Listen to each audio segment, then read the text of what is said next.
walk you through our product, very high level overview, talk about the modules, talk about key and core functionality that we offer with our product. As you can see up on the screen, I've been working with Lanteria for the last couple of years, and I'm an old school IT person who's been in the business for a long time and worked for a number of major corporations, especially in their HR and IT areas. And I came to Lanteria because I really love working with customers, and I also love deploying HR software, if you can believe that. There's a lot of fun to be had, even though sometimes it doesn't feel like it, but our product is really great and does a great job providing all organizations with an HRIS system. I also wanted to make you aware, she's not with us today, but I also have a customer care specialist, Kelly Levon, who works with our team and our sales account team in pre-sales, and she'll be a contact person if you find our webinar interesting today. She's someone you can reach out to and certainly inquire about our product more, get a demo, whatever you need. She's our contact point person. The format that we're going to be using today is I'm going to take you again on that high level overview through our core modules. I'll switch between this PowerPoint presentation and then an actual demo site of our application. And those will be the two that you'll see me flip between. Those core modules include our foundation module, which is called Core HR, our recruiting, time and attendance, compensation, learning, performance, and succession modules. And we may, if we have time, also touch a little bit on the settings and configuration. Again, that's something that HR teams who deploy this product can use to help make modifications once the initial install has been done for their system. And at the very end, we're going to have a Q&A session. So if you do have any questions, there is a group chat. You should have a link to that, and you can certainly post any questions in there. I've got a moderator that's hiding in the background. Vlad's going to help me with that and see if there's any questions when we get to the end. And again, if you don't have any questions today, but you think of some later on, again, certainly don't hesitate to reach out to our website and or Kelly's address, as was noted in the previous slide. Okay, so let's get started. So the first thing we're going to talk about is Core HR and this fabulous thing known as an employee life cycle. We all know that there's a lot of maintenance and management to recruiting high-performing employees. We want to bring them into our organization. We go through an onboarding process. We have to manage the records. We collect a lot of data on employees. And obviously then we want to be able to report and see how they're doing, what we can offer, where there's gaps, training, development needs, all kinds of things that come with, again, talent management. And again, that employee life cycle. So we're going to start there first.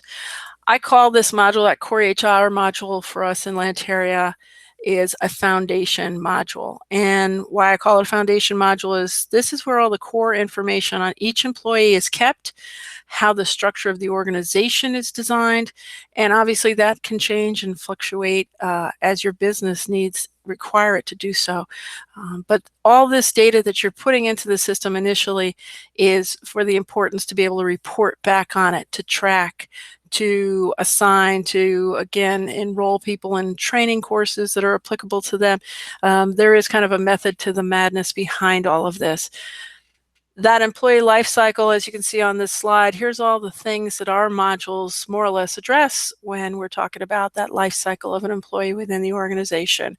Not only were you talking about where do they sit in the organization and their position management, but any documents that are associated with that. That can be anything from a W-2 form to a physical fitness test certification to a drug test to any other kind of company policy that they need to sign off of can be tracked to that individual. We also have the recruiting component to bring new talent on board and hire either directly from internal resources that are the best candidates, or as well as an external application site that we offer. Managing time and attendance is another component, obviously compensation, which includes salary, job ranges, salary grades, all those good things. And training and personal development. So this is the learning management module where you can offer courses, you can schedule events, and obviously get the people important training that they need, either that required training or training that's going to have them achieve their career goals within your organization. And that also leads us to our performance management, tracking people's performance. We have some new functionality that's going to be coming out, which I'm really excited about, that focus not only on, we obviously offer the standard annual performance review cycle, but we're going to be adding some other functionality that allows for kind of across the organization, I guess is the best way to say it. You can have peers make notes and recommendations, kind of like they do on LinkedIn, where you can do recommendations and referrals across the organization. You can have congratulations for people who get achievements. You also can have that reserved for just managers to be able to give encouragement and or comments, feedback on a one-on-one basis to that employee ongoing throughout the year. It's not just reserved for those specific performance review cycle events. So depending on how your organization looks at performance management and works toward the goal of trying to grow your employees, we've added some additional tools into our functionality, which I'm really, again, excited about. And then lastly, we also have career management, which we call our succession module. This is another way to look at performance, see how folks are doing, and, are they on the right career path? Are they suitable for other positions within the organization? And more or less managing beyond just the standard, hey, they did a good job this year in performance. Now, where else could they be a great fit or grow within our organization? So again, we'll touch on each of these modules and how they fit within this cycle as we go along. At this point, I'm going to also talk about user roles in the system itself. We have a pretty straightforward tiered structure. There is HR, there's manager level, and then there's employee. Everyone who's put into the system becomes an employee, and they have that level of permission, means they're able to see their own personal data and no one else's. At a manager level, if you are identified as having direct reports, then you are given manager permissions. That allows you to see your team and any of the members that, again, report directly to you. And you are then able to track specifically their time and attendance approvals. You can look at their performance components. You can look at their training needs. Everything that's related to your team, you get a special dashboard just to be able to see that. And at the highest level is HR. So HR has overall like super admin. Not only can they configure the system, but they're also doing the top level administration and management of the site. And they can affect, in place of or in lieu of, if a manager's not available, they can do an approval or they can assign a particular course to someone. So again, at the highest level, typically in that HR group, we only see a few users. It is meant to be restricted, so you don't have a lot of people going in and changing things, touching things. But you also have another hidden role that's kind of part of the system in there that's called local HR. And local HR is a way to decentralize some of those HR, maybe general tasks and administrative activities. So a local HR can add employees and manage basic data about an employee, but they certainly can't make changes to the system, and they also can oftentimes be secured from various either locations, job roles, and private or sensitive data. So again, keep in mind that there's one other little hidden role in there. So let's jump over to the site and talk a little bit about Core HR.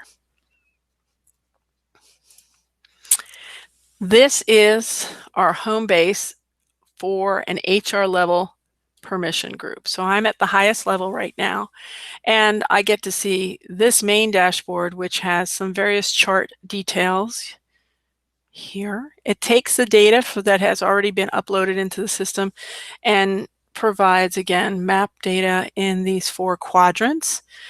And I also have some additional functionality that's along this side. I can see absence requests that are out today, upcoming, who's still pending approvals. So again, from an HR perspective, this is how they can go in and manage what's happening across the whole company environment as it relates to HR type activities. Management of documents, we'll talk about the help desk, and again, some of the other functionality that's here in the system. Every user that comes into the system will always see this top blue banner. Sometimes we recolor it, but typically it's blue. And these are actually our modules. And as you hover over each one, they highlight. And typically when you click on them, they'll open up another window that has the functionality that's available under that module, plus what we call some quick links to the left side. And before I get deep into that, I'm also going to point out that this little head icon says that this is how we can change roles. So even though you may be assigned HR level roles, you also will have an employee dashboard, and potentially you could also have a manager's dashboard. So all the roles that you've been assigned within the application will be listed here, and you can switch between them. If I switch to my employee role, I'm going to get a different dashboard. And this is the standard dashboard that every employee sees. And this is, again, how an employee would interact with the system. He can request an absence. He can fill out a timesheet. He can look at his employee card. He can look at documents that have been uploaded for him, related, again, to his hire and/or management across the organization. He's going to look at his training plan, and he can also look at some standard company functionality. You can look at the org chart if you choose to, company documents, the overall calendar for who's in and out of the office, those things. So just be aware that when you do change your user role, you will see different dashboards. Okay. We also have some additional quick links here. So if you're not in a module and don't see them on the left side, you can also grab them from here. And you'll see the headings for the different modules for the types of tasks that you may do under there. And then the last one under the question mark is our online help, and I'll open up this site. And we do have online help, and you are able to go in by topic and drill down into different topics, and you'll get the information. This will have links upon links upon links as it drives through and gives you some further information, and/or it will start to show you some screenshots of how to actually go in and configure the system itself. Now, typically, if you purchase Lanteria, you also get the opportunity to work with an implementation manager such as myself, and we help you do the initial setup and configuration. But that doesn't mean that as you grow into the organization and the use of the product that you too may not want to do some more things. And so simply, again, this is a good reference if you want to refresh on how to do anything inside the system. All right, close help for now. So let's start talking about the first module. Again, that core HR, this is our foundation, and we're looking to add organizational structure, we're adding employees, we're adding the jobs and positions that they're actually seated in, and that's going to be the core data that is related to each employee. And the more data you put into the system, the more data you can actually get out or filter by, which becomes a real important factor, because if you are required to report on what's the total number of people in this particular department, or what's the total number of people who were hired, in the last 5 years, or whatever you want to be able to report out on, it's going to be beneficial to you to actually put more data into the system.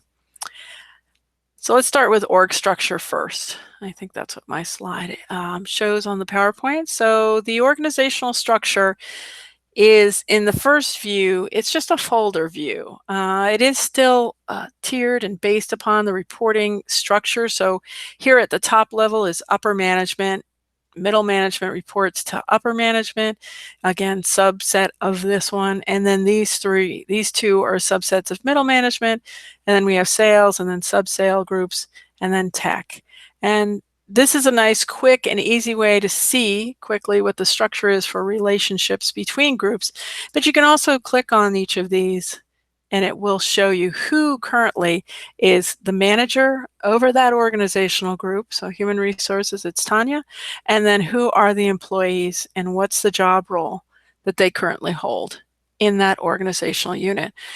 We call it an organizational unit. A lot of folks across the world call it a department. So it has somewhat of a similar connotation. So again, if you have departments or maybe you even have divisions, you can consider org units to be the same thing.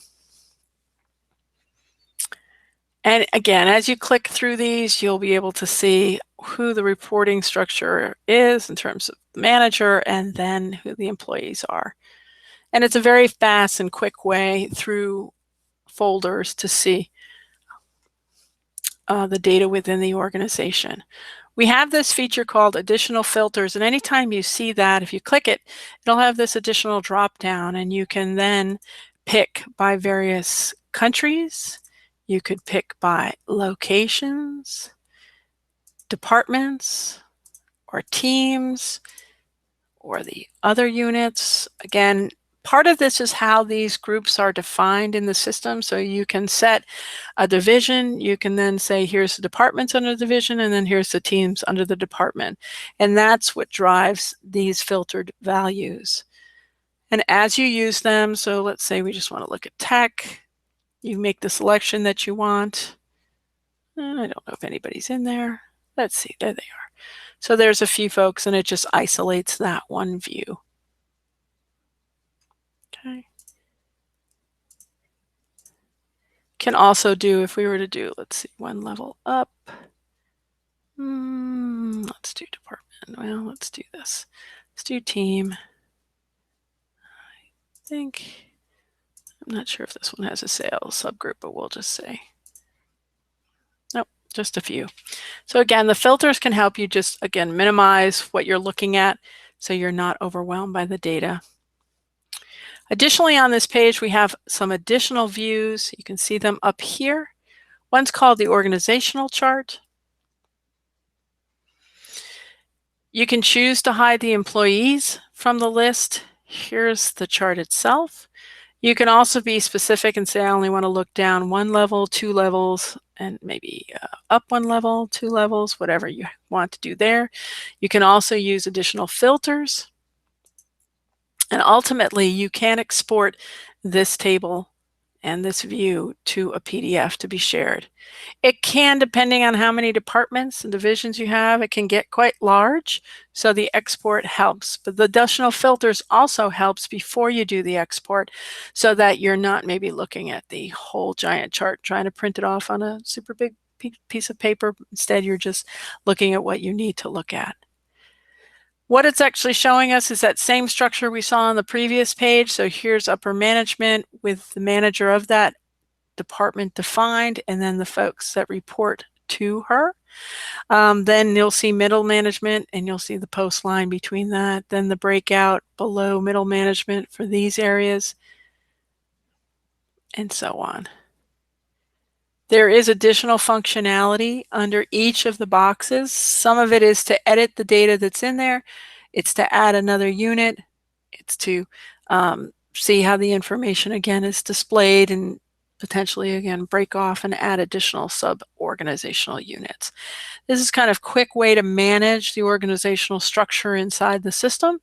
You can also do it through the settings and configuration section, which is in the I consider it kind of the back end side of the application, but this is a nice way if you're working again through this interface to be able to add, subtract, edit the way that the structure looks today. Okay, let's go back. So now we have our org structure set up. So that means that we have departments defined, we probably have countries defined, locations, maybe we have some cost centers, some additional, again, key data that you want to keep on that system. And we're going to start to look at job roles and positions. In Lanteria, we offer job roles and we also have job positions. The difference between the two, and then sometimes the language is a little different, again, globally, just how it's assigned. But job roles here in the Americas is typically job title. And this is possibly the high-level position name that you are currently assigned. This could be something like programmer analyst, and the positions would be defined below that in kind of an umbrella structure. So programmer analyst could be my job title, and then my actual position is programmer 1 or programmer 2 or lead programmer or senior team programmer or something to that effect. So it's more granular when you use job positions and can be, again, tied to salary ranges based upon grades. So how deep you want to go within the system and the organizational structure just depends. You can simply use job roles and stay at that high level if that's really what you have. If you're not doing grades and ranges and so on, then just creating job roles is more than effective. If we look at those, you can also categorize or group jobs into categories, and that helps later on in other modules when you're trying to assign, say, competencies for performance reasons, or you're also trying to assign learning based upon, again, the level of the position within the organization. So you'll see we have categories of executors, senior officers, all those positions, those job roles are listed actually here. And then you'll see the ones for mids and laborers and professionals and sales folks, and then the techs.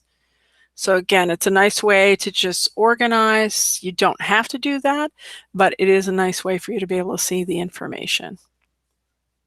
And it makes it a little easier for you to, again, filter, sort, and share that information.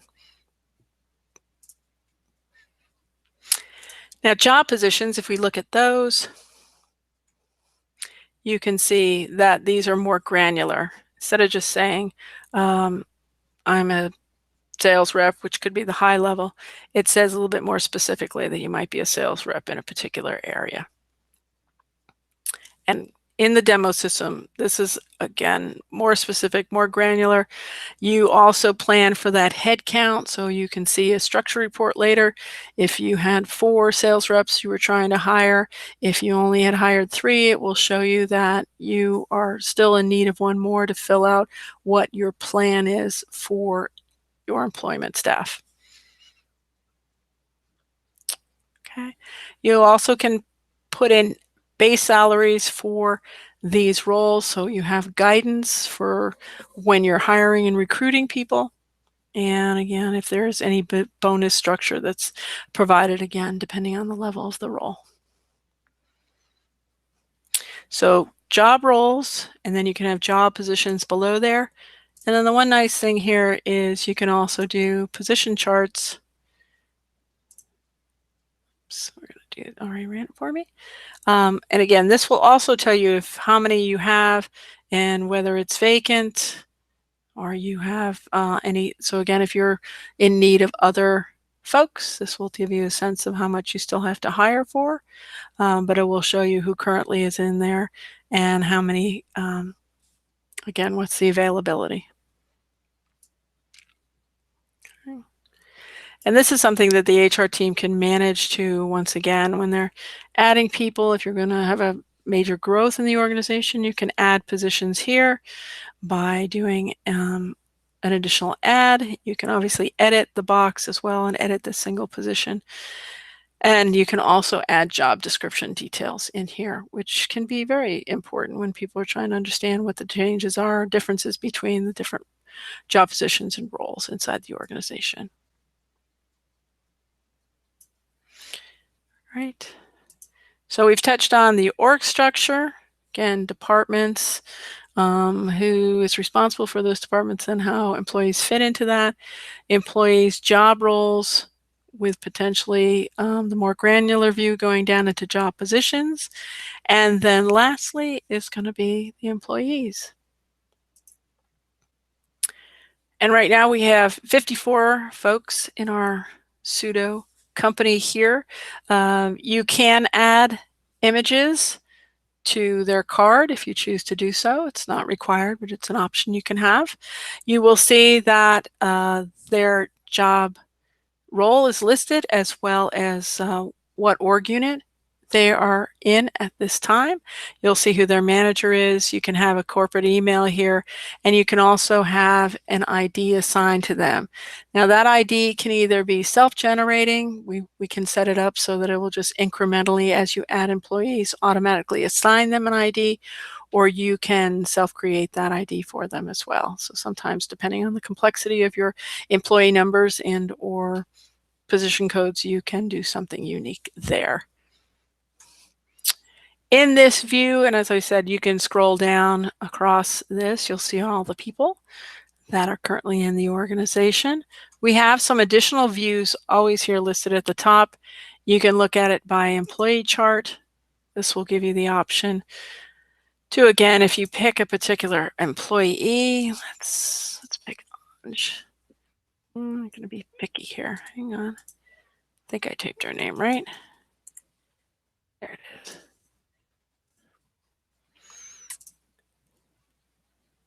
Okay. So let's do one up. Let's just see. That's who she reports to. So again, you can do the one up, two down. I don't think she has any reports, but you can certainly see how she relates within the organization. And as you also noted, we have the export to PDF, and we also have the additional filters again, so that you can look throughout the organization if you want to see the relationship between the employees and their assignments. Right. Let's see if we can go back here. You can also view by job role. And this will be a collapsed view because typically there's a lot of different job roles, but you can, as you open the twist, you can see who in fact is underneath each of these particular job role titles. And I think you get the hint of how the different views work. A, B, C, so this is alphabetically A to Z. You can look at it by org unit, and you can also look at the terminated employees. When you saw this initial view, you didn't see any of our terminated employees in this view. This is only active employees at this time, showed through this view. If you look at our additional filter, you'll see this checkbox. It says include terminated employees. I don't know if I have any, but we'll check and see. Yeah, I do have a few. You will note that the terminated employees have this banding right here, and obviously it's pretty obvious that they're the terminated employees. So you can get a view of folks that no longer work with the organization if that's important, in addition to the active employees. And then you can look at just the view of the terminated folks by using this view here. Okay. When we look at an individual, we're going to be looking directly into their employee card. It's also referred to as an employee record. And there's lots and lots of information, again, that can be captured about an employee. Now, it's your choice when you're configuring the system, whether you want to capture a lot of information or a minimum amount of information. It really is up to the organization themselves on maybe what they capture today, or there's data that they'd like to capture that they don't capture. You can certainly add additional fields to the employees table and display it on the employee card. And the way that's also done is we do group it by headings, and these headings can be either collapsed or they can be expanded when you're viewing the record. But these represent fields that are in this table. We're tracking data on the employees. And if you have a custom field that you want to add, we would simply add it and then assign it to a section here. The reason that we make these sections, there's a couple of key reasons we do it. One is for security purposes. You can actually set the security for each of these heading sections so that you can allow various people in the organization to be able to make edit changes to the data. So in this case, some things, your areas you don't want people to make changes to, only HR would do that. And right now, most of the card is configured that way. But there are personal contact details like my home address, maybe my home phone number or a cell phone number. You might want to, again, decentralize that activity down to the employee level, and you could allow an employee to go in there and make that update. Saves having to make a lot of requests to HR. It just depends on where you want to place that control and that ability to do those types of things. So when you put fields within sections, you can control, again, the security of that section, who can see it and who can edit it. So in this case right here, if you allowed for me to change my personal home address and phone number and my personal email, you would set this section so the employee could come in and edit this detail. The rest of the sections, they would not be able to touch or do anything to. It would be view only. So right now, again, for the most part, it is view only. And some of these items up at the top, we call this the ribbon area for the employee card. Some of these functions are because I'm HR and I have access to them. So don't think that every employee would actually see this as well. And number one would be change job and terminate. These are HR functions only, and only HR would see them on the employee card. No employee nor manager would see that. So again, those functionality is not available. But it is a way for HR to manage this employee if they were to change positions within the organization, or if they got a new salary, or they had a special assignment where they had to go off and they were temporarily assigned somewhere that had a limited period of time, 3 months or something like that. You can actually go in and change their role within the organization using this functionality here. Some of the other features across the top are, obviously there's where you can upload that photo. Here's where you can maintain your absences. We'll talk about that when we get to that module. Documents related to me as the employee. So again, if I had a physical fitness test or a drug screen, or I had a W-2 form, W-4 form, whatever, you can put that information in here. HR processes has to do with custom workflow processes that we can create within the system. We'll discuss those a little later too, because we don't want to get too deep into all the functionality. We could be in there for a little while. So you'll also be able to see employment history. So this allows you to see when you came into the organization and what jobs you've had. So here's employment history, meaning where were you before? Here's where you are now. And then potentially you could be in a future assignment. Okay, so that shows that employment history again within the organization. You can also see change history. So as people are making changes or updates to the employee's card, that gets tracked. So in this case, most of them are system account changes. That would be me as an HR role, but it will show you that they've updated. And so in this case, they updated their employment date from this to this. Okay. Again, good audit trail there. You can see a job description if one was provided for this particular role. So here's all the competencies that they're requiring of the CEO and some of the other required trainings. They have some key performance indicators that have been assigned to them at that level, and this will vary from position to position. You can also put, while this shows competencies, you can also put in the standard job description, which is the requirements or the responsibilities of this particular role. You know, this is what they do day to day. So something you might see on a job vacancy posting, you can also include that in here. What's nice about the job description is it does set expectations for your employees. So if you do want to share that information with them so that they know what is expected of them when they go to performance reviews, then that's very helpful to say this is what you're going to be rated on and reviewed for. And also if you have to grow toward your position, what the expectations are, and they're all kind of set and available. They can go in and look at that at any time. There's also this section again for HR only. This is for sensitive data only, and it's a place for us to store social security numbers or any other vital information. Again, that is sensitive data and shouldn't be shown on the card to anybody outside of HR. There also are additional tabs on this particular employee card, and as you click across these, you'll see more functionality that's available. So again, we're still collecting data on this person. You can have a personal file notes. This can be something that goes into somebody's personal file. This can be congratulations, promotion notes. It can also obviously be other concerns if it needs to be. There's another area called grievances and disciplinary actions. If there is anything that arises from your environment that needs to be recorded about this individual, you can do that in either of those sections. You can also have related job contracts. So if this person is a contractor, you can also have agreements that are associated and kept with their employee card. You can identify dependents. You can identify company assets, laptops, phones, cars, whatever need be that you need to track, you can track that.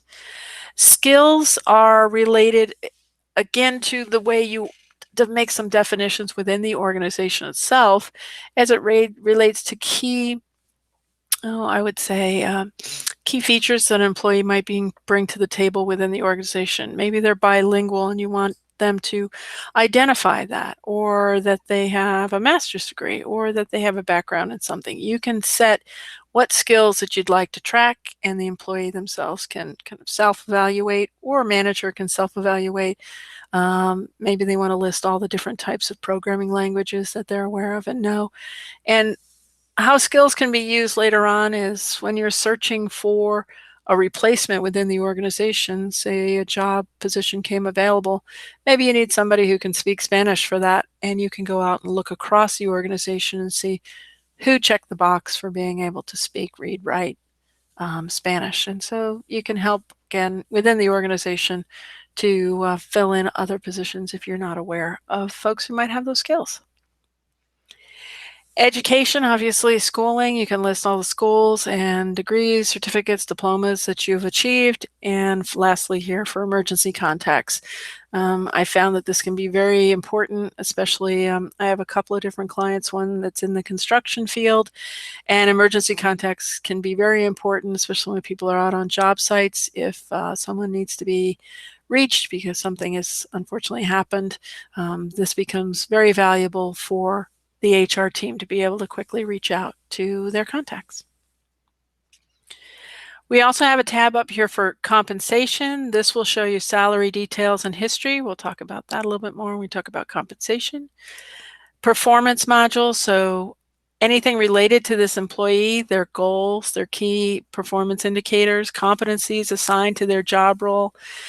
Performance reviews, either ones in process or historical ones, can be viewed here, so there's no need to keep paper or other methods for trying to get this information to your staff as they go through the performance review process. The document, when it's finished, is stored here and kept so the employee can refer to it for the following year, so they know what they need to accomplish, where their weak areas are and where they can improve, as well as even going more in improving where they already exist within the organization on the things that they do great. Career goals, you also can identify what you might want to move toward within the organization, where you set your sights. If you want to be the CEO, you can put that in as a goal, and HR can keep track, and certainly your managers can be informed as well to say, oh, I see what path you're interested in taking, so let's see how we can get you there.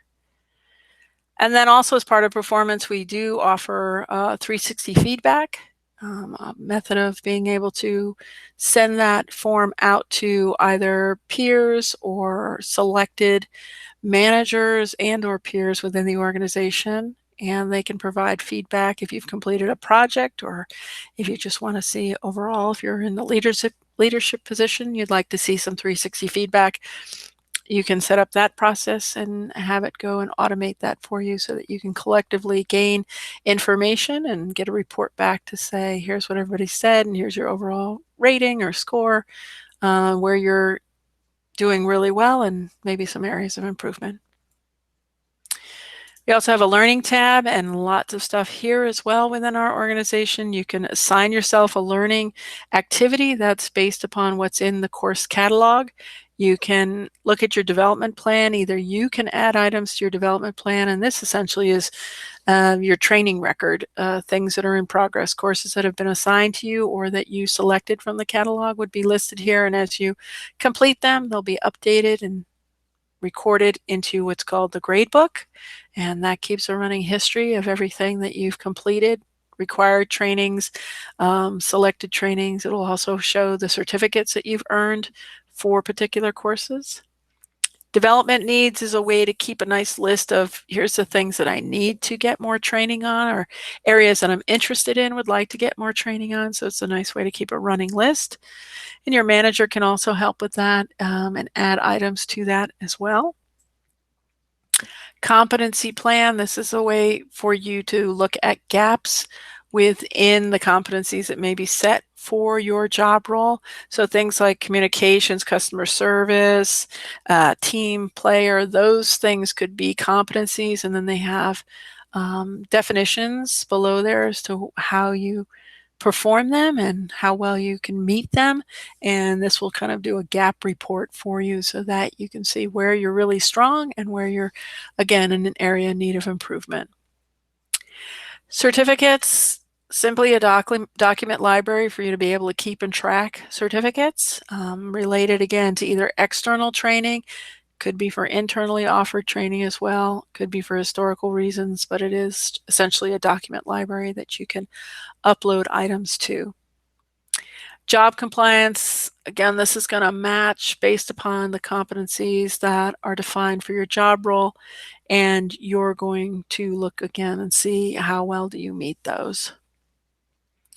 And lastly, training budget. This doesn't necessarily need to be on here. Not everyone uses a training budget, but if there is budget set, like it's $500 per employee, you can get a sense of how you've spent that within the particular calendar year and what's remaining, what's available to you. So if you want to go to a conference externally, if you haven't spent money already this year on training for yourself, you can identify that, make a request to your leadership, and say you'd like to spend some of the training budget per person on that. Right. So again, the employee record, various areas, these sections, you can click on and off of them. This is the data that you're going to be capturing. So again, that org unit came from the org structure when we defined that.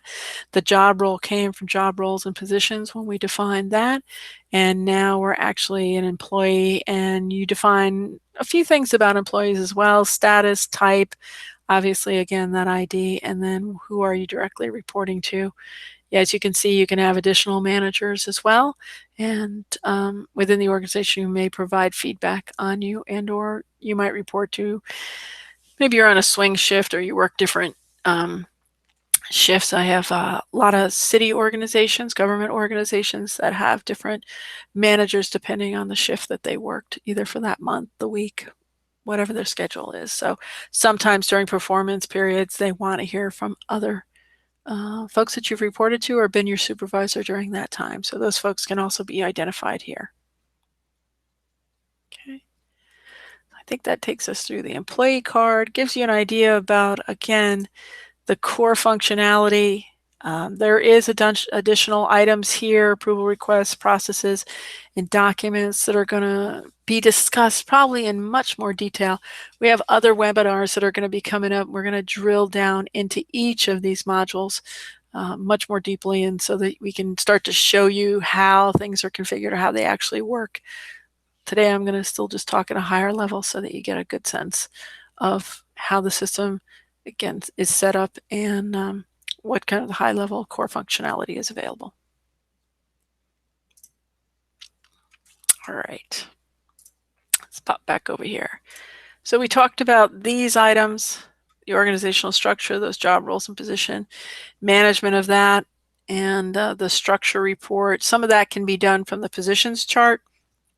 There also is in our reporting functionality, reporting module, something called the structure report, and it's a way for you to get a printout to see within each department group or organizational unit how many in the head count are you either under or over or exactly dead on.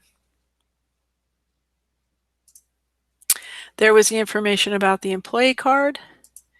And then last, these are those other items that you'll see us discuss when we do a single session just on core HR. We'll drill much deeper into each of these so that you can get a sense of how that functionality works.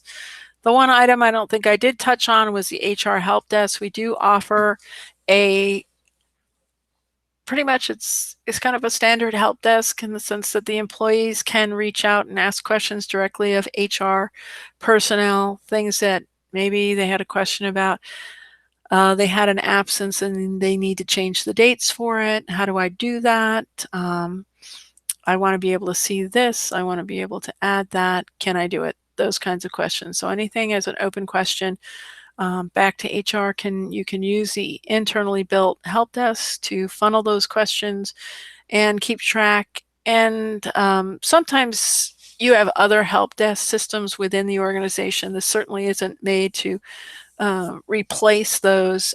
So it's a choice whether you actually use it in the system or you don't implement it as part of your standard use. If you already have something in place, there's a necessary need for this. But if you don't have anything, sometimes organizations find this very helpful so that HR can control the number of tickets and questions and kind of redirects everybody being emailed directly and getting a deluge of questions on a regular basis. They can track their time, and if they see that a number of the same questions keep appearing, then sometimes they can go in and address what exactly might improve that. So maybe they need more instruction, or it's not clear, or they need to make a change how that information is captured. All right. So we spent a lot of time in core HR, but today I think that's really important for you to understand. That is the basis of our application. Everything that drives all the other modules is based in there. And when we do an implementation, core HR is the first module that we set up and get up and running, simply because, again, it is what all the other modules are based on. So let's talk about some of the other modules. So recruiting and onboarding of new employees. Located here under recruiting, we have 3 topics. Job openings is first and foremost, and again, when we do a webinar that's specifically on recruiting, we'll get down deeper into this, but you can simply create vacancies, and you can, which are job postings, other terms.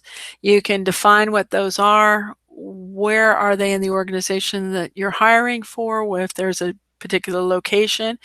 And you can also set some dates, so meaning you have to have it hired by a certain date. I do have clients that hire perpetually. Again, that a construction company hires for a lot of positions on a regular basis. And as they get more construction jobs, they need more staff. So there are some key positions that they hire for all the time.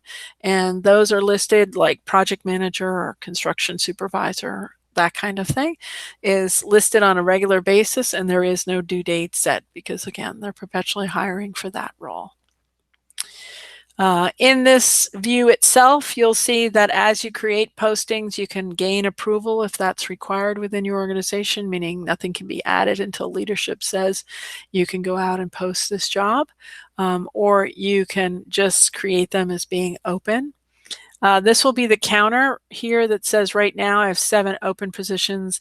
I have 1 that's been approved, but we haven't started to recruit for that. That's the inactive piece. And I have 1 that's currently pending approval. I have none that are closed at this time, and I did reject 1 position, so we're not going to hire for that with a total of 10 altogether. So these are each different ways to view and, again, parse that information as you look across the job openings. To create a new one, you're going to click the big green button and you're going to start to fill out the details. You'll put in the name of the position and what you're hiring for can be, you can set the title. So if you want to say something like construction project manager, you can just put that. You can tie it to an internal job role name, which could be either completely different or much more detailed. So they're not necessarily seeing on the posting a true title for what the role is that they would be hired for, but kind of, I guess I'd call it the friendly name of what the role is. You would also put job description information in there. You define whether or not you're going to post this position externally. And we offer an online applicant site that also can be implemented. And those postings that are added in here into this list can then be made available externally.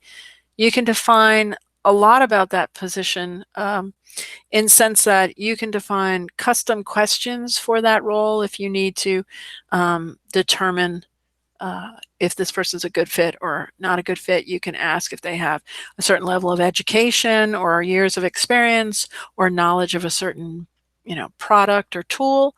And you can also decide what types of documents you'd like them to provide: a resume, a cover letter, a project list, any kind of certificates. So again, if you have required certificates that they need to have proof of, again, accounting license or nursing license or anything to that effect, you can ask for that information at that time. And you can make certain documents required so that the employee, when they are applying externally, has to add those things. If they don't, they cannot complete the application. So that's important, again, as you try to capture information and make these well-qualified candidates be able to make their way into your site. So all that can be defined when you do the job opening. And then once that job opening has been posted, you're going to start to look at candidates. And these candidates can come in, again, internally, or they can be from that external site. And we'll look at that example of an external site in a minute here. When you go to create a candidate, again, you're going to be able to fill in details. So if you know somebody say they floated a resume across your desk, you can fill in all the details for that person and add them to the list and assign them to the particular job that you're interested in aligning them with. If you don't do that and they come in through the online applicant site, they're going to fill in a similar form with their name and their address and all the details you've required for that job posting, and they're going to add their candidate information, and there'll be a record in here from where they came from the external site. So that gets populated directly in. And once somebody's in here, you'll see which job opening they actually applied for. And as a recruiter, you can add notes, meaning I talked with this person over the phone. They sound like they have the right amount of experience. You can kind of date timestamp that. And as you have continued conversations with them, if you have certain exchanges, depending on your recruiting process, you maybe ask them to go provide you something, email you something, whatever be the case. You can have it go back and forth, and you can continue to make notes about it. You can, if you do issue any kind of test or quiz or proficiency exam, you can have a score related to that. That can also come in and be recorded here. Any files, so if they've attached their resume and a cover letter and project list, those will show up here. And then once you want to start to interview a candidate, you can also manage the interview schedule and planned interviews. You have a calendar that you can start to plan out who they're going to speak with at what time, and what people in the organization are going to be included in each of those sessions. You can also do that through here. You'll see right now that it says 1, and here it says 0. 0 means no interviews have been scheduled for this person at this time. 1 interview has been scheduled for this person, and as you schedule more interviews, this is a counter and it will start to show. If you click the down arrow, you'll see that this is the first interview that's being scheduled, and you can schedule more interviews here. There are some additional actions you can also do for this employee. You can change their status. That status is related to here, so they can move from applied to in process, meaning they're in review. We like them, so we're going to move them forward, to an offer sent, to them being hired, or if they're none of the above, they can go to the rejection pile. You can also mark people as shortlisted. So this is another flag for you to be able to say, this is a really top candidate for us, and we want to keep that one in our view. You can look at answers to the questions. Remember I said you could have custom questions for that external applicant when they're applying. You can see what their responses were for those questions and make your determination if this is a good person to move forward with or not. Manage interviews, that's similar to the same functionality under here. Candidate assessments, again, if you've given them any kind of quiz or test or proficiency exam, you can see what the assessments are. You can hire a candidate after you've made it through all and everybody has given their feedback and the thumbs up. You can hire somebody from here. You can also generate job offers. And there is a communications piece, meaning you can continually communicate with that person. It's called generate letters, and you can go back and forth and actually communicate, send emails to them for arranging interview times and schedules. And generating a job offer means that you may have a template that you use on a regular basis that you want to fill out and send out to that person when you're getting ready to make that job offer. Okay. The last functionality in here is interviews. And again, as I noted, it is a calendar function, and it gives HR a heads up as to who is scheduled for any interviews on this particular day or any particular day within the organization, and who are they going to be speaking to, and what actual position is it that they're interviewing for. You'll also see the interview form, so you can generate an out-of-the-box interview form, or you can make a custom interview form. And you can also make custom interview forms based upon who's doing the interviewing. So maybe HR has a custom interview form that asks a lot of questions when they do that first phone screen. And then you might have a much shorter interview form for management when they're actually doing the interviewing. It might just be as simple as saying, it's a good fit for the organization. Here's what I found them, to be the positive features, or how they'll master the job. And then maybe here's some of the things that I think are not good fits for this particular role. And at any time, based upon either you can work in here or you can work in the candidate view, you can schedule the interview, and that will put it on the calendar. It will send Microsoft Outlook emails to your internal folks. It's an invite schedule. It'll go to their calendar so that they are reminded that they have an interview coming up and who's it with. And they'll also be able to have a link to that interview form so that they can complete that either during the interview itself, or they can complete it after the interview is completed. Okay, let's hop back over here. Let me show you the online web application. So this is our online web portal for applicants to be able to, again, apply for jobs within your organization. This has not been configured. This is kind of the vanilla out of the box, but typically we can add company logos. We can change the coloring. You'll see here, this is based upon location. So if I want to filter by a particular location that I live in or near, when I click on that, it will show me. Right now it's telling you the number of jobs available in that area, or you can look at all of them. These are the available jobs here, and there's multiple pages of them. So as you pan through those, you can see all the roles, or again, you can filter it. And then this is some just basic company info that we can also include. Typically, we take this URL after we've customized it, and we would link it to somewhere on your home website or your company home website. Maybe you already have a link that goes somewhere else now, or maybe it has an email or whatever you may have today, but you can replace it with this URL so that when potential employees come to your website, they can click on that link and start to fill out for the available job. To do that, you're going to click on the actual job posting here. So I'm going to click on Company Intern. Maybe. It's going to take a minute here. Well, there we go. It will tell you the job details. So again, there's some code information. You can choose, again, what you choose to hide if ID and code are not necessary for that person to know about. You certainly can add any of this information. Here's the mandatory documents, so they know to go and collect those before they fill out the online application. And some of the folks that are going to be recruiting, you may not want to share that. A lot of times we don't want to see the internal names, so that people pester folks in the organization itself. So here's the details on the role. You can click apply, and you're going to actually be registering or logging into the site itself.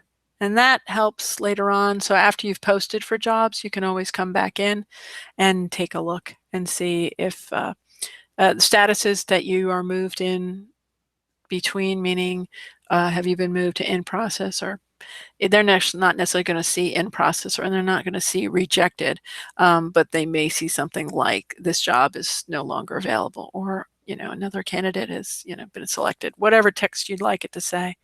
I think I'll hesitate from filling in at this point, but I will tell you that you can fill out the application card. It will ask you for things like your name and your email address and phone number and contact data and any of this other information. So history, employment history, education history will be in there. You'll have to attach these key documents before you can submit. There are also screens for attesting that the data that you're putting into the application is accurate and truthful. And you can also have some other test screens at the end that say that you allow the company to review the information and qualify it if necessary. Right? So when we get deeper into our special webinar on just recruiting, we'll go into this with more detail as well. All right, we're at the 3 o'clock mark. Here we go. So attendance, for time and attendance, we're talking about absence plans, registration. There are approval workflows that are in there, meaning you can have an employee request time off and their manager would get a link to their request and he would either approve it, reject it, or possibly ask for a change if that was a time when everybody else was out, like Christmas and those kind of key holidays. So if you don't get your request in first, there may be concerns about keeping staff in the office during those hours, so someone might request you to pick another date or pick different dates. But the plans themselves can vary depending on the type of employee they are. You might have accrual plans for full-time employees, part-time employees. If you offer different number of years based on seniority or potentially age of the employee, you can set that in the plan. And all of the calculations of how you actually accrue paid time off, potentially sick leave if you accrue that, if it's not included as part of paid time off, or any other types of absences, jury duty, if you have armed forces, you're in the reserves and you have to record time away for those things. Any of those items can be identified as part of an absence plan, and then they're assigned to each of the folks in the organization. That, along with a work pattern, meaning what's the total number of hours that you work on a regular basis, usually a weekly basis. So if you're a 40-hour person, you may accrue differently than, say, someone who is part-time and only works 20 to 28 hours a week. And those definitions will drive the information that's available for absences. So let's take a look at absences in the system.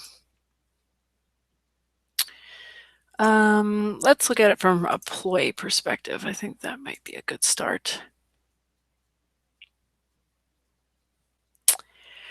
So me in this system right now, I'm Tanya. So let's see, my absences will come up. And this is typically what an employee would see.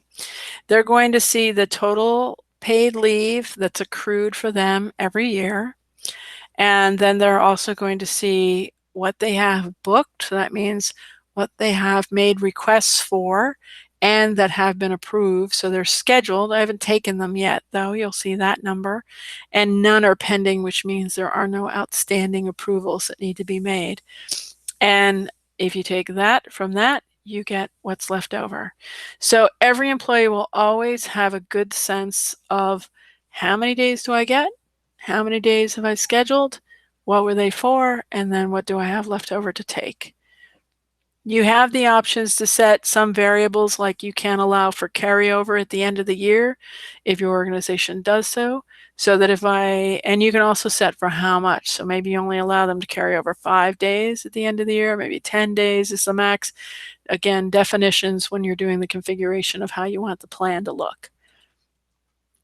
So this data up here is kind of a view for employees to see that information. They can also look at sick leave if they wanted to.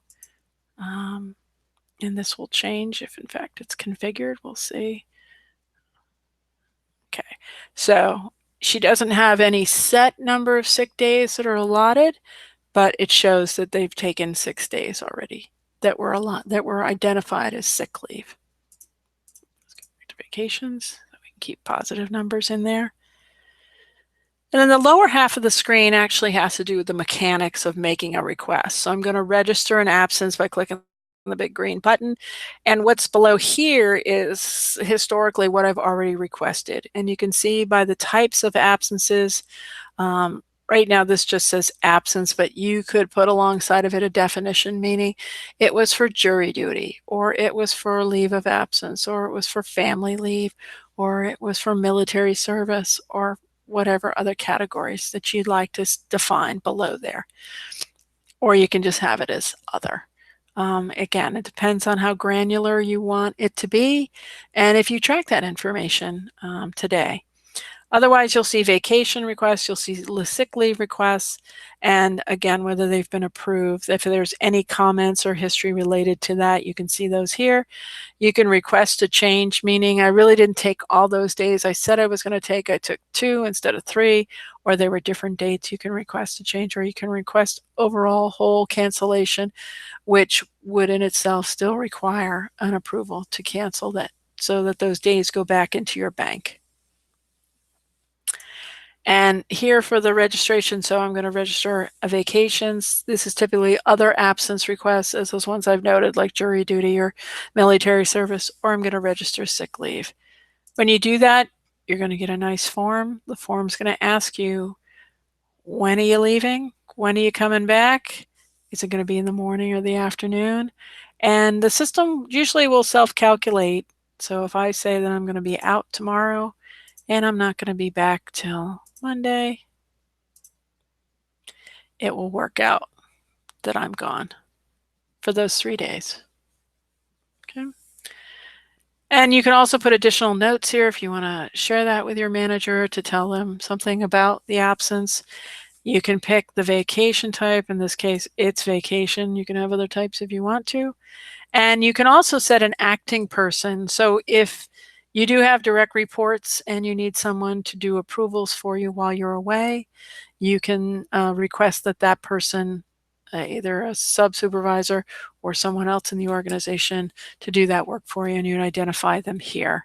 If this is an unpaid absence, you can also check this box so that it can be recorded as such. And that information later on can come out in a report that can be shared with payroll if that needs to be the case. Not everyone uses this because some people just don't look at it that way. A lot of folks give enough allotted time off to handle whatever the circumstances are. Just depends again on your organization. You can also attach a file here, so if it was a sickness and you need to have a doctor's note or some supporting information, you can attach that file here. And typically, I don't think a flyer that you're going to Fiji Island might be something you want to attach there, but you can always try. Might be entertaining for your manager who's approving it. You're going to save this request. I'm not going to do it right here, but you would save the request, and off it would go to your manager for approval. So I am a manager in this system, so I'm going to go back out to my dashboard. And I'm going to look at my approval requests, because this is an approval workflow that's behind the time and attendance session. And right now, ones that require my actions is someone asked me, looks like I asked myself to be an acting person, probably as part of the sample in the demo. But if you did have a pending vacation request, it would be shown here under the Require My Action tab. And as you can see, it comes in as a pending status. You have the option to approve or reject. So if you click this, you'll get a nice little box that just says, here's who initiated. In this case, again, it would be a vacation request. You can put in your comments and you can choose approve, reject, or again, request change. Request change, we'll send it back to the employee and you'll have detail that says, hey, that's a busy time. I already have 6 people are out. Can you pick some other days? Are you flexible? And you can alter the dates and send the request back for approval. If they straight out reject it, it's done. That's the end of the workflow, and you'd have to initiate a new vacation request in order for that to be approved.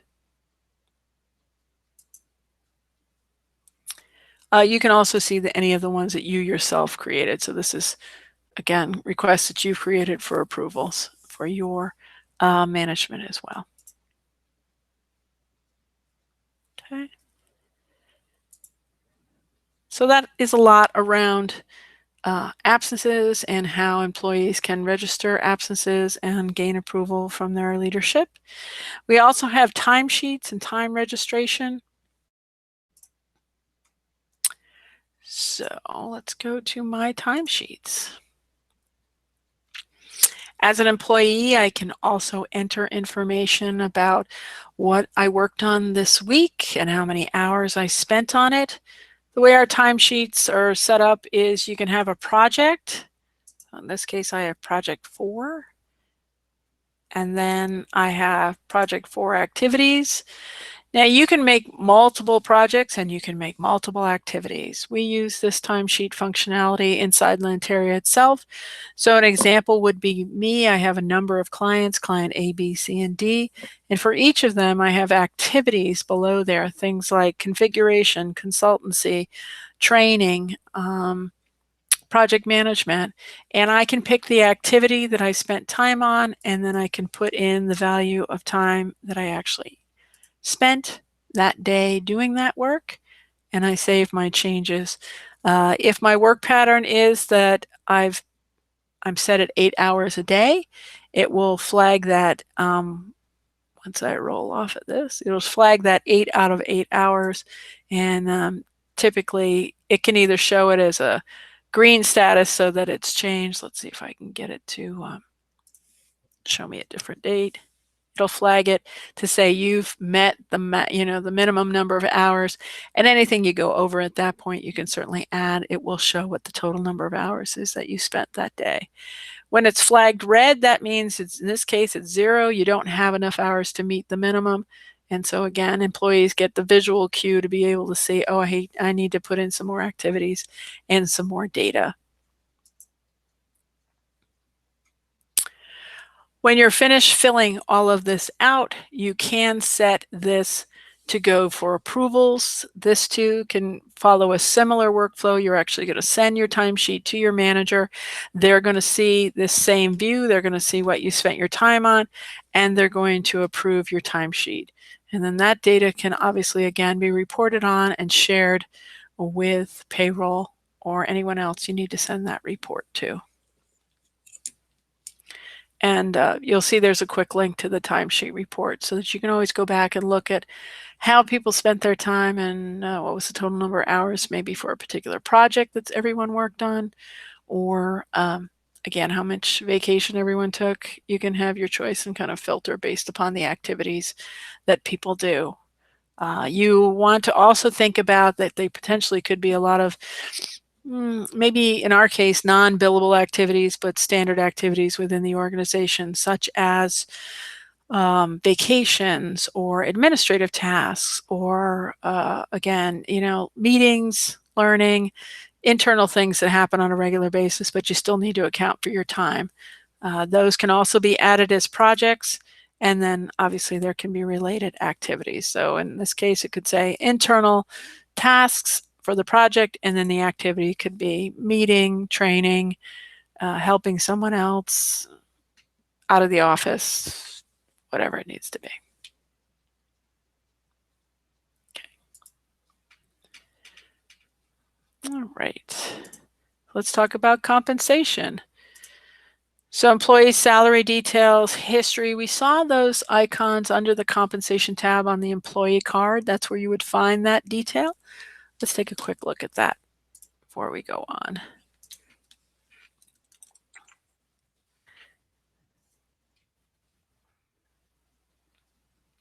One of the nice things we have is this find employee up here at the top. As you start to type the name, it will show you a list of the folks in the organization that have that name, or at least the first characters of that name, and you can always get directly to someone's employee card very quickly.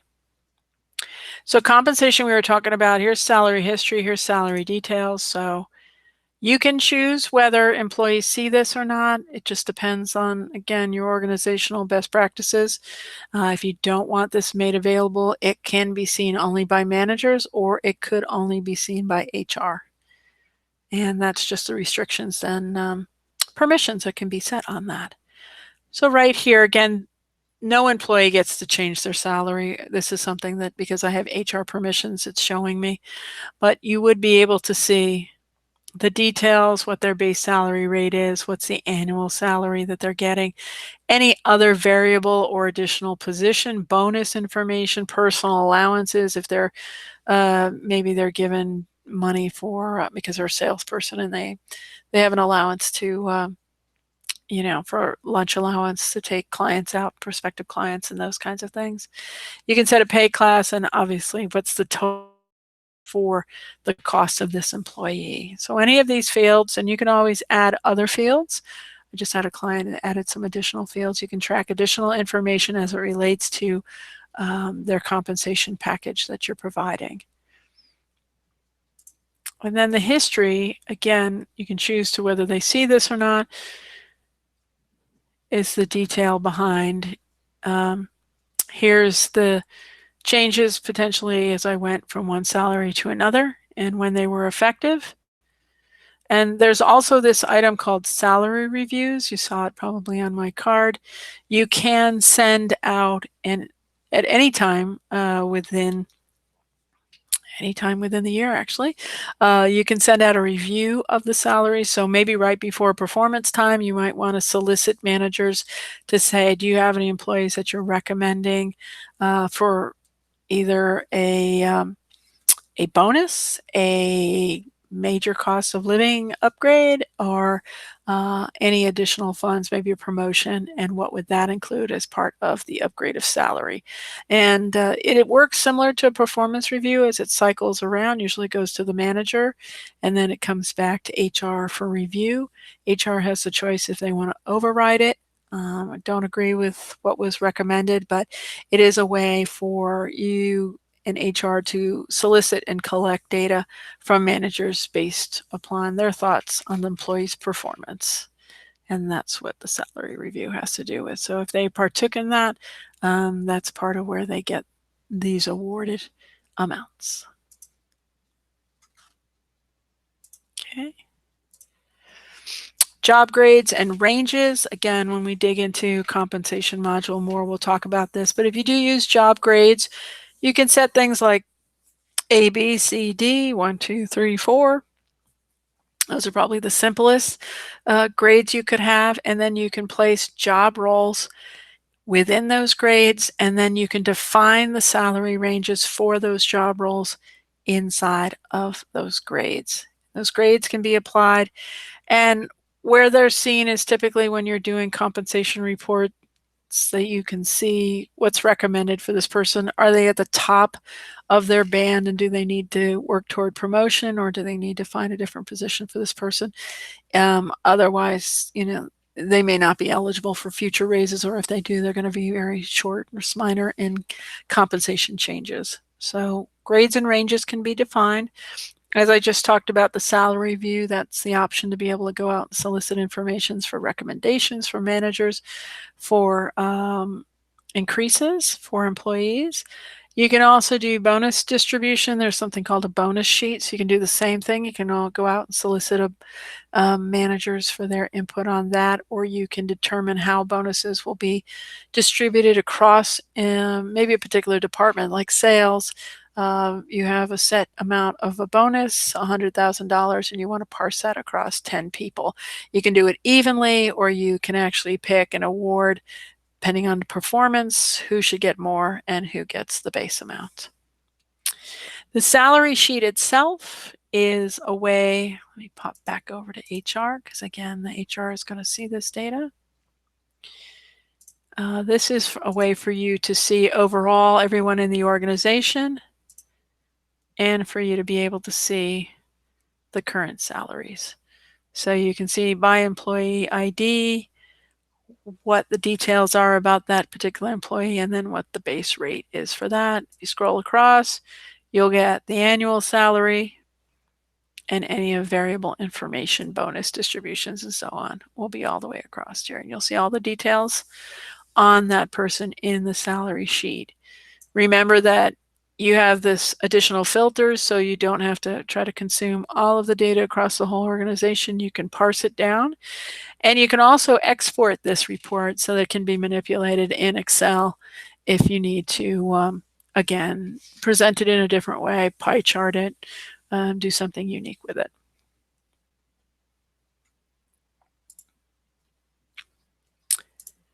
All right. Learning management. So training for personal development. We have a catalog, we have training events, we have development plans, activities, and certificates. So let's take a look at that module. So the learning module has these core functionality in addition to their quick links. There is a learning catalog, and as you have either already existing in your environment or you want to add new course content, this would be items that you want to deliver in some form or fashion, be it a e-learning, a classroom training, a document, a web link, a video, whatever it needs to be. You can identify that, add it to the catalog, and it becomes content that employees can then enroll in those courses. And if there are related events, meaning in-person classroom events related to that, they will then enroll in a event and they can be managed attendance for that, and as well as did they complete it and did they earn a certificate as part of the program. So if we look at the catalog itself, we'll see some items in here. I don't have a lot of content in here, but each one of these relates to content or a course that you're offering. And you'll see that when you hover over the icons on the left, it will tell you what type of course it is. So we have quizzes that can be added, we have web links, we have documents, we have e-learning course, we have a classroom, so every one of them gets a different icon. And you're going to say what the course is. You're going to make all the definitions behind it. You can require approval for a course. So if the person is either outside the area of interest, this is maybe something they want to learn on the side. It's not required as part of their job role. They would have to gain permission to take it, or you can just add it directly to your development plan and complete the course, whatever it be. Again, e-learning, reading a document, watching a video, taking a quiz, you can complete that on your own. You can look for different types of courses based on categories that are set. So you can group courses based on whether they are maybe for health and safety, compliance, or their company policies. You can also pick by job role. So if you have particular courses that are required as part of your job responsibilities or role, you can then take those courses and just view those courses. You can also view courses by competencies. So in this case, if I'm looking for courses, my manager said I need a course on decision making. I can parse the catalog to courses that are just tied to decision making. So that could be any kind of offering, watching a video, doing an e-learning, something to that effect.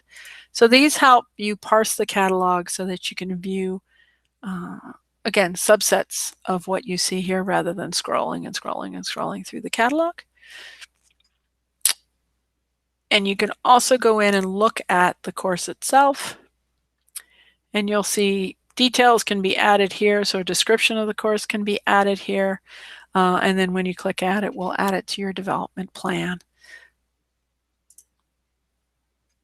To add a course, you're going to click the green button again, and you're going to put in all the details for the course. Again, when we get into the webinar that's specific on this learning module, we'll get into what you need to define and what you need to set up so that it operates as you expect. We do work with SCORM-based e-learning. So if you have that content either already developed in-house or you use a third-party vendor, we can work with SCORM packages and upload those into the catalog. Also, any kind of video, if you have a video library in-house, you just need the URL to guide you to that video. You can set that up for each course, or again, if it's external, you can define that as well. We have many clients that use it for documents, reading of company policies, reading of employee handbooks. You can make that a course and make sure everybody has completed the work that they need to do there. And also, if there are any quizzes that are related to reading of documents and or web videos, you can also add a quiz so that they have to show that they have gained the knowledge that you're trying to impart to them and that they were successful and able to repeat that back to you. So that's Learning Catalog. We also offer curricula. Curricula allows you to group unlike content together. So maybe a quiz, maybe a video, maybe an in-class. And I want to put these three things together and I'm going to call it a particular learning path. And that learning path can be assigned to employees as they have to complete all three courses in order to gain that expertise. Training schedule. This is a calendared event view that allows you to, just like with interviews, you can schedule trainings to happen on a particular day. I don't know if I have any in here. Let's take a peek. Maybe not. You can schedule on a particular day and tie it to content in the catalog. So say I have an in-class or in-person class for first aid CPR. I can set the dates on the calendar. You can define how many people can attend the class. So say no more than 10. And as attendees enroll in the class, once it hits the 10th person, everybody past that who goes to enroll will be put on a wait list. That can tell you whether you need another class, another 2 classes, 3 classes, whatever, depending on the demand. If you set up multiple dates for that content, people can choose which date is most appropriate for them. And once they enroll in that, they will get an email again through Outlook that gives them an invite. They put it on their calendar so they can remember that they're supposed to attend. You can provide details in the training event, where it's being held, if it's remote connection, meaning you're using GoToMeeting or you're using some kind of webinar software. You can put those details in there so they can connect properly for those who may be, again, attending remotely versus being actually in person for the class. Training requests allow folks to, again, ask for permission to attend a course that may be outside of their particular job role responsibilities. Or you can also have folks request if they're taking external courses, like they found time management course outside, they need approval because it costs money. You can have that as an approval setup. This is where HR can manage that. And then the quiz builder component inside here, you can build your own quizzes inside our system, and it's fairly sophisticated. It's not necessarily as, there are specific quiz building tools that are out there and available, but this gets the job done, which is really important. Again, depending on how much you want to spend or how often you create quizzes, but you can set up quiz questions and you can create banks of quiz questions, and you also have the ability to define whether those quiz questions are offered randomly to an employee, so nobody gets the same quiz. It just randomly selects questions, or you can do it sequentially so that everybody does get the same questions. And I've used the quiz builder in a lot of different ways. I alluded to earlier about an employee handbook. I had a client who did need everyone to read the new version of the employee handbook, and we used the quiz to actually have confirmation. So it really wasn't a quiz, it was just, did you read it, yes or no? And we need you to just have that sign off, so that they had that answer in there to say that they actually did read the materials. It's a little unique way to use it, but it got the job done for what they needed. And then certificates, again, a document library place for you to upload any certificates either earned internally when you complete a class that's been set up in the catalog. You can have the system generate kind of a standard looking template that is a certificate. I won't say it's the prettiest one, but it's basic, but you can make improvements or configuration changes to it to put your own logo and so on. If you don't want the system to do that, or you just want them to bring externally generated certificates, you can add them here into the document library.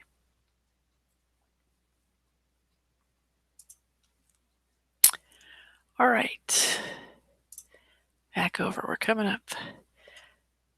We've only got a few more here. So performance we're going to jump into, and then we should see succession right after that. We should be good. So performance is all about performance reviews and evaluating an employee's behaviors, accomplishments, areas of improvement, all those things that performance reviews have been all these years.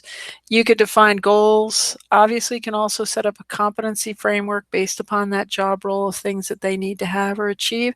I've seen clients do this a lot of different ways. You can be very specific down to a very granular level of they need to be reviewed for competencies in like communication or team lead or negotiation, customer service, or I've seen companies do just high level goals. Did they, how did you work toward these company core values? And those are the things that they want to be scored upon. So you can use it in different ways. We do show it in the system as a pretty detailed competency framework. And if we look at the job map, you'll see here's the competencies themselves. And like I said, you can get really detailed here. Do they know the Adobe suite, if that's applicable for their role? Verbal skills, writing skills, risk assessment, interpersonal skills. You can get very, very detailed. On the left-hand side, you're looking at all the job roles within your organization. And wherever you see include means it hasn't been assigned to them yet. And here it has. And you can set the base level of what this person needs to in order to meet this competency. So in this case, they have to partially meet this expectation in this particular topic, which is follow company policies and procedures. And part of me says I'd like to see HR do a little bit better than partially meets, but if that's what your organization is defined as the minimum, then that's what they must meet as a minimum. If they fall below it, then you're going to see that on the performance review form, an area that they need to improve. So you can go through and you can assign these, but like I said, this is a very lengthy list of competencies. And when you do that, you need to be aware that there is a lot of management involved in that because one, you have to set all that up and have all those definitions, and then you have to go along and add that to each of the job roles that it's important for. So sometimes clients feel like that's too detailed, or maybe it's just not the direction they want to take it. So like I've said, they oftentimes go after company values or some core features, maybe like leadership, develop, yourselves, teamwork, and then your own, job itself. Just being able to manage your day-to-day activities might be some competencies that you defined. More detail when we get into performance reviews in this performance module. The performance review rounds, or in other terms, it's also been known as a cycle, performance review cycle. You can start a round and you can have different types of rounds based upon what it is you're trying to acquire information on. As you can see here, you can have a 90-day review, which would be more of a probation review. You can have annual reviews. You can have a year-end, a mid-year. So you define how often you have these events, what types of events you might have, and you can set templates for each one of these. From this dashboard, you initiate the round. You say, this is the period that people have to fill out the forms and the details, and this is the period of time that we're looking back. So either you're going to look back in history or you're going to look forward, but typically you're going to look back on your performance for the year and say, okay, what did I accomplish this year? And there are related forms that an employee and a manager and other leadership within the organization can complete. So we've drilled down into an annual review, this particular annual review, and you can see that there are some forms and some completed forms already have summary ratings associated, so you can define summary ratings if you use them, and you can have the system automatically calculate what that is based upon weighted fields within the sections. And again, we're starting to get down into the weeds of how this module operates, but the form itself, let's see if we can take a peek at it.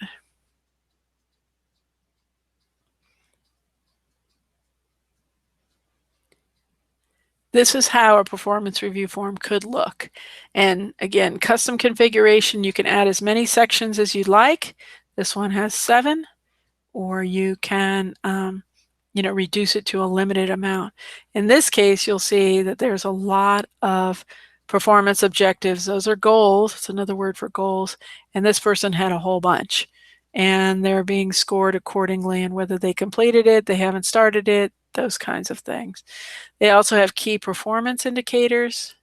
So this information is drilled down from what's set at an organizational level and what a person might be responsible for. New clients, sales, again, product placement, whatever those indicators might be. Development needs, these are the things that the manager or the employee would like to get more training on and improve in a particular area. You can add sections that have questions back to the employee. In this case, what are you interested in for career growth? Are you willing to relocate? Things like that.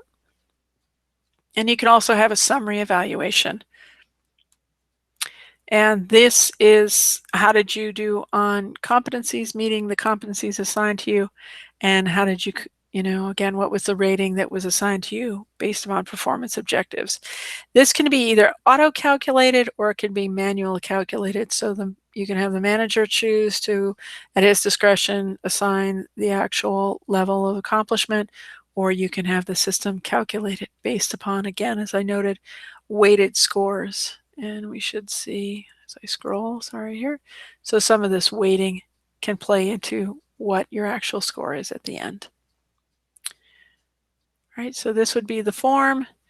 And the form is actually routed. In this case, it went to the employee, then it went to the manager, and then it goes to HR as the final oversight. There's only 3 steps in the workflow, and that's what makes it move around the organization. You can have as many workflow steps as you like, and this varies too. I have clients that open up the review period at the beginning of the year, we'll say January, and they close it down in maybe November. Let December be the actual review finalization time. And you can have different stages throughout the year. At this 3-month mark, you can have a check-in point, and you can move it through the organization to update your goals and update how you're accomplishing maybe training needs. Then in another 3 months, you can do it again. In another 3 months, you can do it again. And people can continue to add data or make updates as they go along throughout the year, and then close it down when they do the final assessment. You also can do where you have an assessment where you actually get a document at the 6-month mark and then at the 12-month mark. And that just means that there's more actual documents that show at 6 months you were doing here, and 12 months, you might have changed. Depends again on your organization, your best practices, and what's going to work best for you. We often see, again, that opening of the review period and having it stay open for the whole year and just having touch points throughout that time. But if you choose to have actual rounds that open and close and finish, you can do that as well. We have ad hoc reviews, which means you can do a one-off review, or if you have a brand new employee that just started and you want to add them to the review round, even though they are brand new, you could potentially create a review and add them into a review cycle, or you can just do an individual's review. Again, I have clients that use ad hoc reviews all the time and don't ever do a review cycle. They just wait for the anniversary date of the hire of the employee, and they initiate an ad hoc review and give them feedback. And then finally, 360 feedbacks, as I noted earlier, you can also initiate that type of review and send that out to employee peers and managers within the organization. You can have it randomly select those folks, or you can be definitive about who you would like to do the feedback. And then rolling into the last part. Hopefully I'm still got you on the line and you haven't waned as we've been going through this. So the last module would be succession. And succession is typically after you've had the system up and running for a while, at least also you've gotten through at least one performance review cycle. The succession module can kick in and you can start to use a lot of that data. You can create talent pools, and that's a nice way of saying I've got some key folks that regularly are high performers, and based upon their performance reviews, they're in the high performing quadrant. So we will show you a quadrant related to where people fall in an organization. And you can identify those folks as eventually successors to other leadership in the organization if you feel that they're worthy of that path. Or if you're out there trying to seek a replacement for somebody who maybe just left your organization, you can go out on the talent pool and see who might be a good fit. And that could potentially mean they come from a different part of the organization. They don't necessarily have to be just the inline default individual. Career path lets you also track what would be kind of the promotion path for this particular job role, but also what is your interest? Where do you want to go? Like I said previously, if you want to be CEO, what's that going to take for you to be able to move up to that role someday? And succession, hang on, is listed here. And as you can see, you can look at career goals. So employees do have a section where they can add career goals and show what it is that they'd like to accomplish. They want to go into the programming area. They want to be a floor supervisor. They want to be a project lead, whatever be the case. They can identify what those are, and HR can then review it and see who are candidates. A lot of times companies have leadership programs that they want to nominate individuals for, and this would give you the opportunity to show what interest you had, where you might want to go within the organization. Career path, again, for different job roles, I'm moving from A to B to C. So again, if I'm a junior programmer and I want to become a senior programmer and then a team lead, that could be my promotion path or my career path. Talent pools, as I said, you can group employees into talent pools for replacement candidates or nominations into leadership programs. And then succession planning, you can actually look at a particular job role and look at viable candidates who could fill that position if in fact you promote that individual and or that one leaves the organization. All right. Time for questions. So I don't know, Vlad, if we have any questions in the chat or not. And hang on, I'm gonna just jump over there and see if there's anything.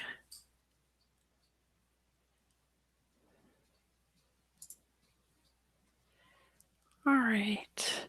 Select particular metrics over that dashboard. All right, Judith, if you're still with me.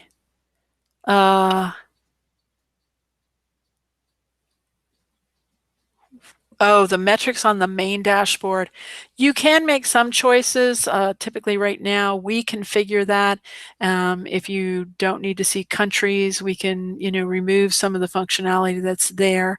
We don't necessarily have other metric or dashboard charts for you to choose from, but I will tell you that we do now work with Power BI, and you're able to use that product from Microsoft to review and create your own reports and dashboards so that they only have certain charts available to your leadership, and folks can subscribe to those dashboards. Right now, the dashboards are limited to only HR being able to see them, but with Power BI, you could put those out across various levels of the organization. So thanks for that question, Judith. I appreciate that.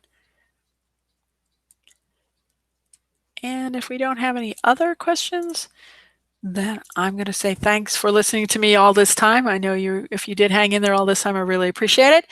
And Please look for our future seminars. We're going to have more, and as I said, we're going to get into the real nitty-gritty of each of the modules. I just kind of touched the surface on quite a lot of them today and had to kind of power through due to our time constraints.